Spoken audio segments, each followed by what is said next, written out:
Madam जी गाड़ी के चाबी लेवे आई रहनी है। ठीक बा पहले ही चेन चढ़त नहीं के चढ़ा दो।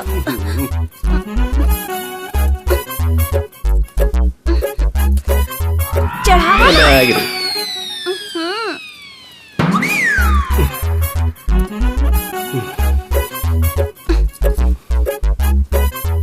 अरे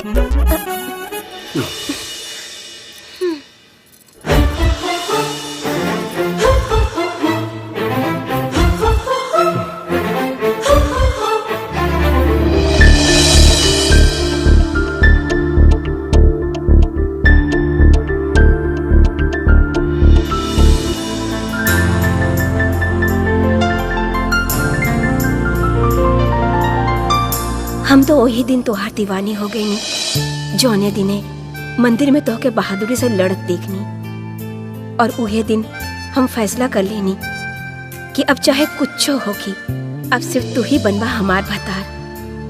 भोलेनाथ की कृपा से तोरा पावे के हमार संघर्ष पूरा हो गई।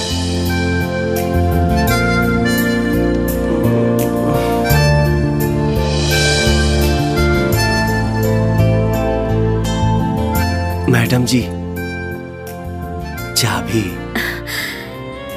चाबी चाहिए कि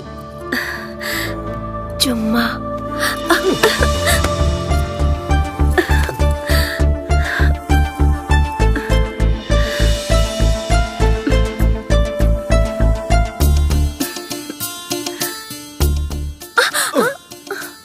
काहे छटपटात बाड़ा?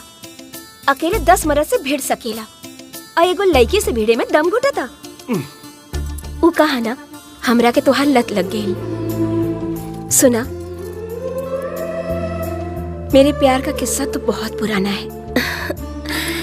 मेरे हीरो, तुम्हें ड्राइवर बनाना तो बहाना है। हमारा ड्राइवर बन जा, पगार हम दे।